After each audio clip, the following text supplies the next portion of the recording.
이 수아 사람 빌닷이 이야기하는데 1절부터 6절에 있는 이 말씀은 결국에는 의인은 없나니 하나도 없다라고 하는 이 말을 그렇게 이야기를 하고 있는 거죠. 의인은 없다, 아무도 없다. 왜냐하면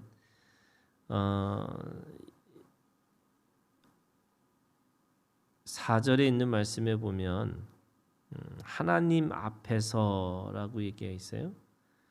그러니까 하나님이라고 하는 창조주, 또 온전하고 완전한 하나님이라고 하는 그 앞에서 사람이라고 하는 존재가 과연 그 누구든지 그 안에서 빛이 비춰지고 또 온전하고 완전하신 그분 앞에 누구도 그 먼지투성이에서 헤어날 수 없을 것이다. 이렇게 얘기하고 있는 거죠. 그러면서 6절에 구더기 같은 사람 또는 벌레 같은 인생 이렇게 얘기합니다. 이 구더기 같은 사람이라고 하는 이거는 사람이 가지고 있는 본질이라는 거죠. 의인은 없나니 하나도 없어 이렇게 얘기하는 거예요. 또 벌레 같은 인생, 그 인생이라고 하는 이 삶이라고 하는 것이 결국에는 이 하루살이 인생과 같고 또 구질구질한 거고 또 인생의 삶이라는 것이 찌질할 수밖에 없는 그런 것을 이야기하고 있는 거죠. 그러면 이 로마서에 의인은 없나니 하나도 없다라는 이 말과 오늘 1절부터 6절에 있는 이 말이 차이가 뭘까? 우리가 가지고 있는 자기 인식이라는 것이 결국 하나님이 우리 가운데 오셔야 됩니다라고 하는 이 고백이 있어야 되는 거잖아요. 근데 의인은 없어 하나도 없다라고 하는 것처럼 자기 인식에서 시작해야지 이 짐승과 같은 자기 삶을 깨달아야지만 하나님을 부를 수 있는 거죠. 그때 부르실 때에 하나님께서 우리를 찾아오시겠다 이렇게 약속하신 거예요. 그러니까 창조주와 피조물이라고 하는 이 관계 안에서는 철저하게 신과 짐승, 신과 버러지, 신과 구더기 같은 존재로 만날 수밖에 없지만 그 안에 하나님께서 약속을 하셨다는 거예요. 너는 내 사람이라고, 너는 내 것이라고. 그래서 하나님께서 그 구더기 같은 사람을 하나님의 자녀로 세우시고 또 왕 같은 제사장으로 세우시겠다 이렇게 말씀하시고 또 벌레 같은 인생 속에서 그 보석 같은 인생을 살아갈 수 있도록 그렇게 세우시겠다 이렇게 말씀하시는 거예요. 그것을 약속하셨어요.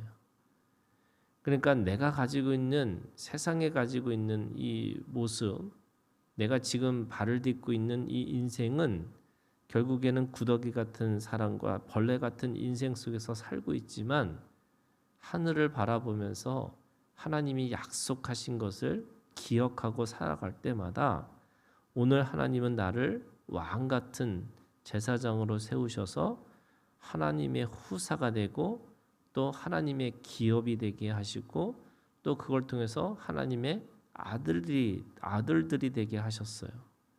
뿐만 아니라 우리가 이렇게 다 벌레 같은 사람들과 찌질하고 구질구질하게 살아가게 하는 것이 아니라 이곳에서도 관계 안에서 이 보석 같은 어떤 사람은 금 같은 또는 은 같은 보석 같은 또는 그 보석에서도 종류별대로 그렇게 아름다운 인생들을 우리에게 허락해 주시겠다고 말씀하셨어요.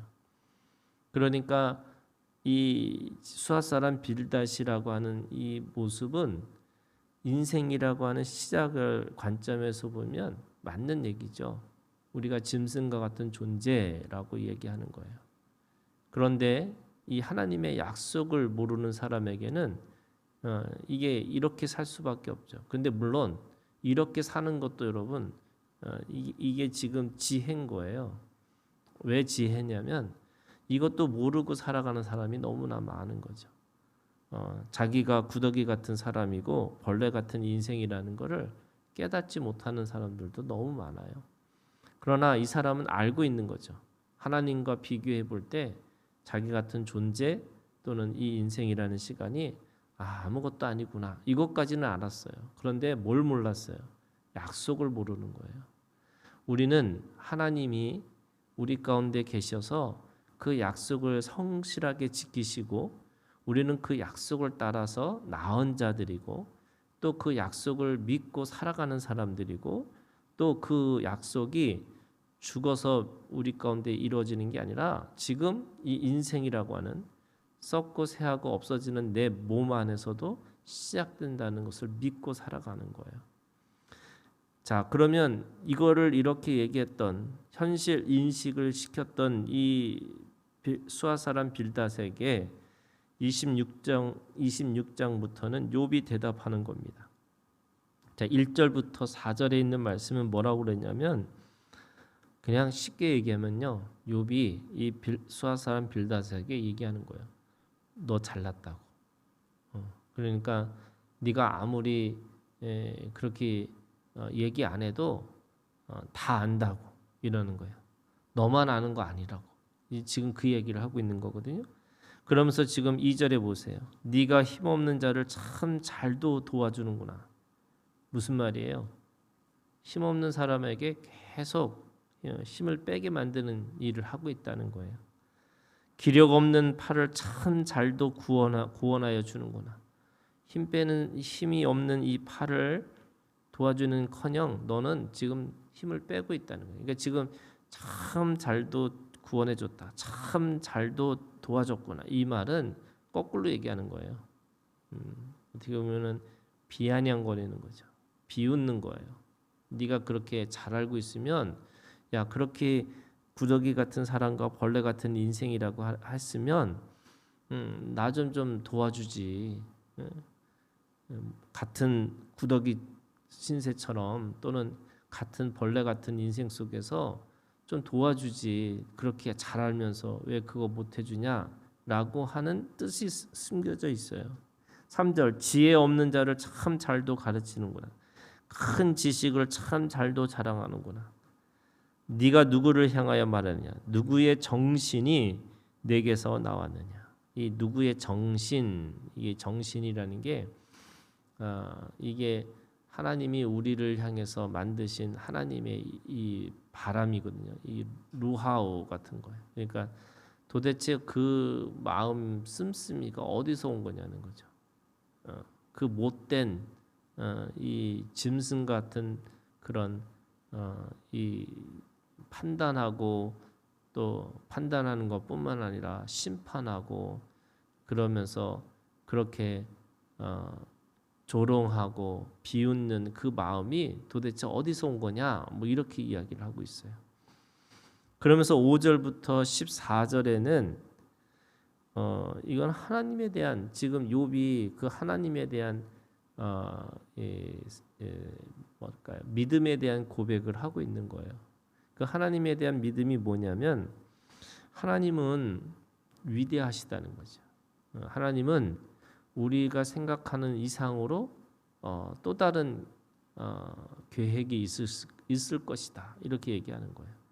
그러니까 사람이 생각하는 어떤 네가 그렇게 생각하는 것보다도 하나님은 하나 더 생각하시고 우리가 생각하는 이상의 그 마음과 계획을 하나님은 가지고 계실 거야라고 하는 마음을 가지고 지금 하나님에 대해서 지금 이야기를 하고 있어요. 죽은 자의 영들이 물밑에서 떨며 물에서 사는 것들도 그러하도다. 하나님 앞에서는 스홀도 벗은 몸으로 드러내며 멸망도 가림이 없습니다. 스홀과 멸망, 어둠의 어둠, 이게 어둠이거든요. 근데 그 어둠에조차도 어떤 것들도 하나님 앞에 드러나지 않는 것이 없을 것이다. 무슨 말이냐면 그 어둠 가운데서도 혹시 하나님이 계실 수 있는 거다. 네가 없다고 하는 거, 네 인생과 그 인간이라고 하는 존재를 그렇게 규정한 거, 이 구더기 같은 사람, 벌레 같은 인생이라고 하는 이 속에서 네가 그렇게 말을 했지만 그 안에서도 하나님이 계실 수 있다는 거예요. 하나님은 그러실 분이라는 거죠. 그리고 이해하지 못하는 물을 빽빽한 구름에 싸시나 그 밑에 구름이 찢어지지 아니하니라. 그는 보름달을 가르시고 자기의 구름을 그 위에 펴시며 수면의 경계를 그시니 빛과 어둠이 함께 끝나는 곳이니라. 그가 꾸짖으신즉 하늘의 기둥이 흔들리며 놀라니라. 그는 능력으로 바다를 잔잔하게 하시며 지혜로 라합이라는 이 말의 뜻이 히브리어로는 폭풍우거든요. 그러니까 이 어떤 자연의 현상 가운데서도 또는 이해할 수 없는 것 속에서도 하나님은 그 속에서도 일을 하고 계실 거다. 그래서 마지막으로 이렇게 보라, 이런 것들을 그의 행사의 단편일 뿐이요 우리는 그에게서 들은 것도 속삭이는 소리일 뿐이니 그의 큰 능력의 우레소리를 누가 능히 헤아리겠냐. 너 하나님의 마음을 가지고 그렇게 우리를 또는 인생을, 사람을 또는 자신을 그렇게 공격하지만 네가 들은 거는 단편, 또는 네가 지금 들은 소리는 그냥 우레 같은 하나님의 소리가 아니고 그냥 이 속삭이는 소리 하나 이거 들을 정도지 네가 어떻게 하나님의 뜻과 소원과 목적을 알 수 있겠느냐. 이 얘기를 지금 욥이 하고 있는 겁니다. 그러니까 욥도 뭐가 없냐면 두 가지가 없는 거예요. 하나는 이 속에서 하나님의 언약이 무엇인지를 모르는 거예요. 그러니까 율법은 알고 있는데 하나님의 약속을 모르는 거예요. 그 은혜를 모르는 거죠. 그러니까 아브라함의 은혜와 다윗의 은혜예요. 그게 뭐냐면 무조건적으로 우리에게 주시는 하나님의 약속이 있는 거예요. 그게 은혜예요. 아브라함이 어떤 것을 해도 상관없이 너는 내 거야. 이게 아브라함의 은혜거든요. 또 다윗의 은혜가 뭐냐면 네가 하나님으로부터 다스리는 능력자로서 내가 너를 부른 거야. 그래서 아브라함과 다윗의 자손 예수 그리스도의 계보라고 하는 모든 그리스도인들은 아브라함의 은혜와 다윗의 은혜를 받은 약속을 받은 사람들이에요. 그래서 갈라디아서는 그걸 뭐라 하냐면 우리는 약속을 따라 낳은 자 이렇게 얘기하고 있는 거죠. 근데 그 중간에 뭐가 있어요? 모세의 율법이 있어요. 그러니까 은혜와 은혜 사이에 이 모세의 율법을 지키면 복이고 지키지 않으면 저주다. 이렇게 얘기하신 거예요. 그거는 조건인 거예요. 은혜는 무조건인데 이 율법은 조건이 있어요. 지키면 복이고 안 지키면 저주라고 말씀하신 거예요. 그러면 그거를 지키고 안 지키는 거를 은혜 없이 지키면 은혜를 내가 잘 지키면 내가 의로워진다고 생각하는 거고 안 지키면 내가 하나님 앞에 저주받는다 이렇게 생각하는 건데 그 시작도 은혜가 있고 마지막도 은혜가 있고 그래서 그 사이에 그 지키고 안 지키고를 상관없이 은혜와 은혜 사이에 있다는 거예요. 그게 오늘 우리에게 주시는 예수 그리스도의 복음이에요. 그러니까 오늘 이 욥도 지금 뭘 향해서 가고 있느냐? 하나님의 약속이 얼마나 우리 인생에서 귀중한 것을 깨닫게 하시기 위해서 하나님이 그렇게 말씀하시는 거고 애매하고 이해되지 않는 이 고난 가운데서도 하나님의 약속은 하나님의 은혜는 절대로 지워지지 않을 것이다. 이걸 말씀하고 있어요. 그래서 우리가 아무리 바닥을 가도 뭐예요? 하나님의 자녀예요. 우리가 아무리 잘 나가도 뭐예요? 하나님의 죄인이에요. 그게 오늘 우리 가운데 은혜 속에서 죄인인데도 불구하고 살아나는 자가 되고 아무리 바닥을 쳐도 하나님의 그 자녀됨이 없어지지 않는다. 이렇게 말씀하고 있는 거예요.